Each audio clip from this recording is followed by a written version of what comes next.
Rosis, kembali lagi pada channel saya Sarjana Muda Official, yaitu dapat dilihat di sebelah sini. Nah, pada kali ini saya akan bagikan video tentang sterilisasi tempat pakan, tempat minum, dan kandang ayam boiler. Kenapa perlu diperhatikan sterilisasi tempat pakan dan tempat minum maupun kandang ayam boiler? Itu agar kesehatan ayam boiler tetap terjaga hingga dari umur 0 hari hingga sampai panen itu dapat berjalan dengan baik. Nah, jika tidak diperhatikan, sebaliknya ayam boiler kesehatannya akan berkurang sehingga akan memicu pertumbuhan ayam boiler, bahkan dapat menimbulkan angka kematian yang begitu besar. Maka otomatis kita akan rugi jika misalnya kesehatan ayam boiler itu tidak terjaga. Nah, untuk lebih lanjut, mari kita tonton video ini, dan jangan lupa buat sahabat-sahabat dan teman-teman di luar sana untuk dukung channel kita ini dengan cara subscribe, like, share, dan klik tombol notifikasi untuk mendapatkan video-video terbaru dari saya, sehingga saya akan lebih giat lagi untuk mengupload video-video seputar ayam boiler. Langsung saja pada video berikut ini. Untuk kandang boiler sendiri, ketika misalnya ayam boiler hari pertama masuk dalam kandang, maka kita sudah menyediakan tempat makan, yaitu ini, yang ini, dan tempat minum. Namun tempat minum untuk umur 1 hari hingga sampai 5 hari, tempat minumnya itu ukuran 2 liter. Ini ukuran 2 liter. Nah, sedangkan yang besar, tempat minum yang besar ini ketika sudah berumur 1 minggu. Nah, untuk tempat makan sendiri ketika berumur 1 hari hingga sampai 5 hari tidak perlu dipasang jaringan besi ini, karena memudahkan mereka untuk makan. Namun dengan mereka sudah berukuran besar, sudah berumur 7 hari atau 1 minggu, maka kita perlu memasang ini. Manfaatnya yaitu untuk menghindari jatuhnya kotoran di dalam pakan sendiri, sehingga pakannya itu tetap dalam keadaan steril. Nah, pemakaian ini sendiri hingga sampai berumur 12 hari. Nah, sedangkan untuk ayam boiler yang baru masuk umur 0 hari hingga sampai 5 hari, ini menggunakan ini namun dilepas. Nah, ketika sudah berumur 6 hari menuju 12 hari, maka kita menggunakan penutup ini agar pakan tetap dalam keadaan steril, tidak jatuh kotoran. Kemudian untuk umur 13 hari hingga sampai panen, nanti tempatnya itu tempat kayu yang ada pembatasnya di tengah, sama seperti ini juga, namun tidak ada pembatas sekat-sekat ini, cuman satu jaring besi saja di bagian tengah untuk menghindari ayam masuk ke dalam tempat pakan, sehingga pakan juga tetap steril.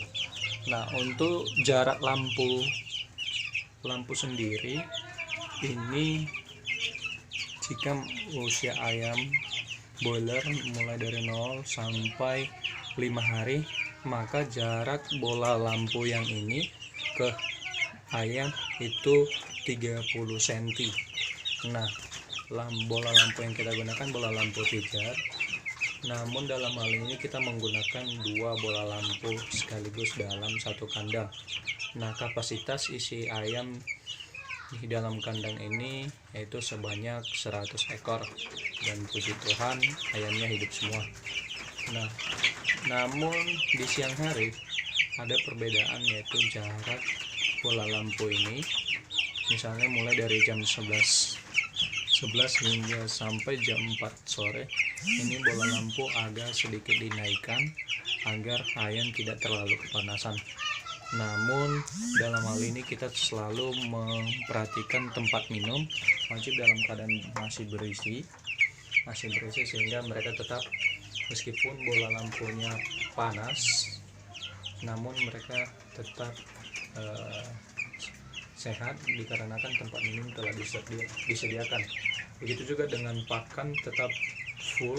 Jika misalnya seperti ini masih banyak, maka ketika habis maka kita perlu melakukan penambahan lagi. Nah, jika posisi ayam seperti ini mengepakkan sayap atau tidur berbaring seperti ini ayamnya tandanya sehat. Nah, untuk tempat pakan sendiri, tempat minum seperti ini dan tempat pakan perlu dilakukan pencucian yaitu sekali sehari. Misalnya pemberian pakan dan minum itu pukul 6 pagi, maka nanti pukul 6 sore maka dilakukan pembersihan tempat minum dan tempat pakan sendiri, sehingga ayam tetap dalam keadaan sehat. Sebab jika tidak dibersihkan maka dinding tempat minum ini akan berlumut, maka itu akan mengakibatkan ayam keadaan stres dan bisa memicu kesehatan ayam menjadi kurang lebih baik. Nah, untuk kandang sendiri ini bekas kandang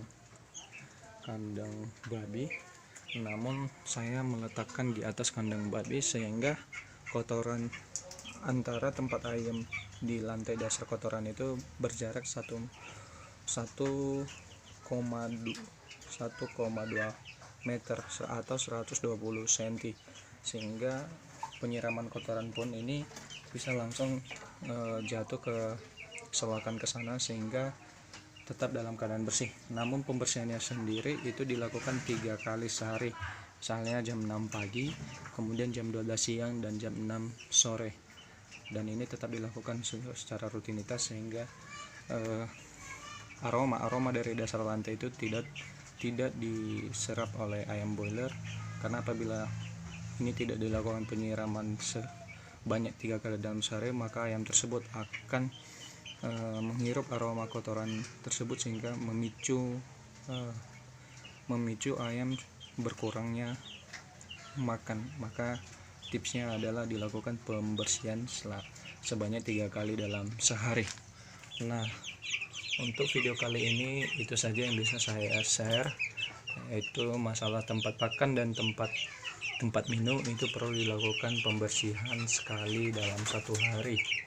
Nah, untuk pembersihan sendiri ya kita bisa menggunakan sabun ataupun sejenis rinso, namun kita melakukan pembilasan secara berulang-ulang sehingga aroma sabun pun atau rinso hilang, sehingga ayam pun kembali ketika mengonsumsi air maupun pakan masih dalam keadaan yang sama tanpa mereka merasakan aroma sabun, karena juga memicu kesehatan ayam boiler tersendiri. Nah, ini posisi ayam boiler ini sudah berumur 9 hari setelah pengambilan. Nah, minggu depan ayam boiler ini akan masuk, tanggal 28 akan ada lagi sebanyak 100 ekor. Nanti aku akan buatkan video bagaimana persiapan pertama sekali ayam boiler datang dan dimasukkan ke dalam kandang. Nah, untuk kandang ayam sendiri ini berbeda dengan kandang ayam yang berumur 0-5 hari dengan umur yang 6 hari hingga sampai panen. Nah, untuk tahapan ini sendiri saya menggunakan 3 kandang. Itu kandang untuk umur 0-5 hari ini setengah dari kandang ini, sedangkan kandang yang saat ini yaitu kandang umur 6 hari hingga sampai 12 hari. Nah, setelah umur 13 hari nanti maka saya akan pindahkan ke kandang yang ini, yang ukurannya 100 ekor, yang panjangnya 4 meter kali 3 meter. Oke, baik, sekian video kali ini. Terima kasih sudah menonton video ini. Jangan lupa subscribe channel Sarjana Muda Official. Bagi teman-teman yang sudah subscribe sebelumnya, Saya mengucapkan banyak terima kasih, dan yang masih belum, silakan dukung channel kita ini agar berkembang dan dapat bermanfaat. Terima kasih.